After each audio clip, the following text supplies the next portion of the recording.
वरती आल्यानंतर परत चढण चालू होती आणि इथं मला भरपूर असे करवंदाचे झाडं बघायला मिळतील.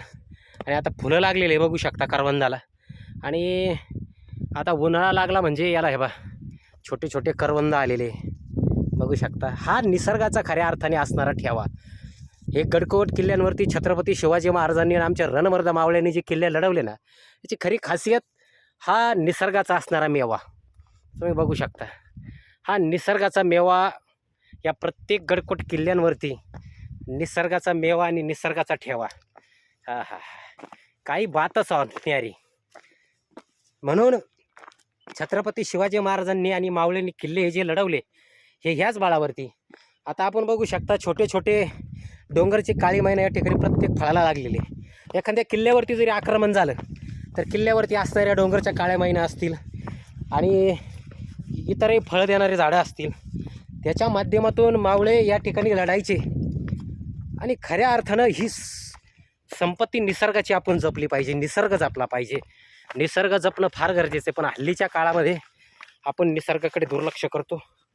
ते दुर्लक्ष होता कामा नाही.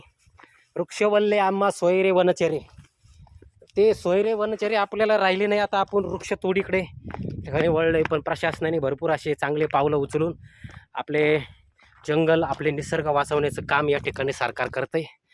आणि अशीच एक प्रचिती आम्हाला या किल्ल्यावरती आलेली आहे. आपण आलो आहे मार्तंड पर्वत.